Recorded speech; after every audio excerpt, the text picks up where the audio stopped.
Hey guys, welcome to the Daily Dose. It is Thursday, February 13th, 2025. Hope you're doing well. Today I want to talk about someone I knew so well at the beginning of his career. Have not talked to him in a while, but he is Aaron Rodgers. And Aaron Rodgers has been informed, I guess this was last week, that he's no longer wanted by the New York Jets. The Jets went public with it today. Obviously, it's been going on for a couple weeks. He will no longer be a New York Jet. So his 2-year era with the New York Jets doesn't end well. Obviously, the first year was completely marred by injury 4 plays into his Jets career.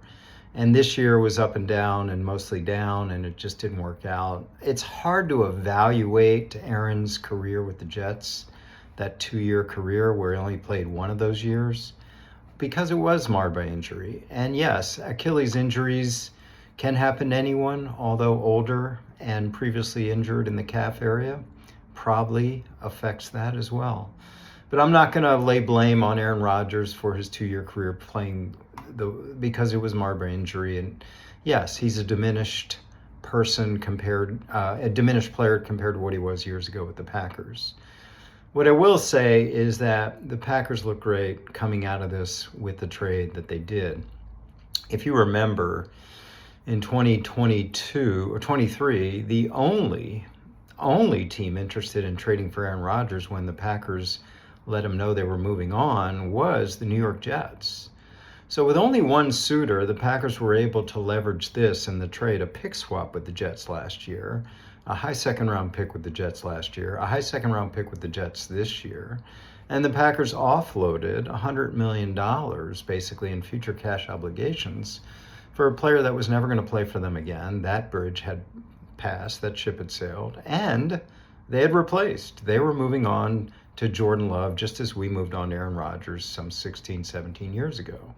So it was a masterful general managing display by the Green Bay Packers, and compared to the New York Jets. The Packers, I said at the moment Aaron said he was no longer be a Packer, I said the Packers had leverage because the Jets flew out the owner, another owner, the GM, the coach, the assistant, to kiss the ring of Aaron in Malibu 2 years ago and have him come to the Jets. From that moment on, obviously, the Packers had leverage because they had tantalized and whetted the appetite of the entire fan base of the New York Jets to get Aaron Rodgers. And again, all of that comes down to this. It's that Billy Joel song, A Matter of Trust, that line, the cold remains of a passionate start. That's where we are. 2 years ago, oh my God, what people were thinking about getting Aaron Rodgers compared to now, a failed, largely experiment as the Jets look for another answer at quarterback. Okay.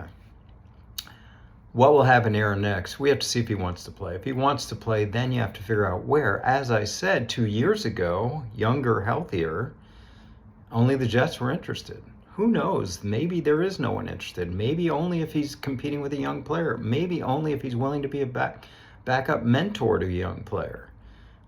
Could it be the Steelers? Could it be the Raiders? I guess, but I don't know why those franchises would kind of keep being stuck in neutral there instead of moving forward, but we'll see. But again, one team interested 2 years ago, that team just told Aaron Rodgers they're moving on. It's hard to see another place. And again, this is coming from a huge Aaron Rodgers fan. And I still think no one in the history of the sport has had the ball skills that Aaron had in his prime. All right, have a great day. I'll talk to you later.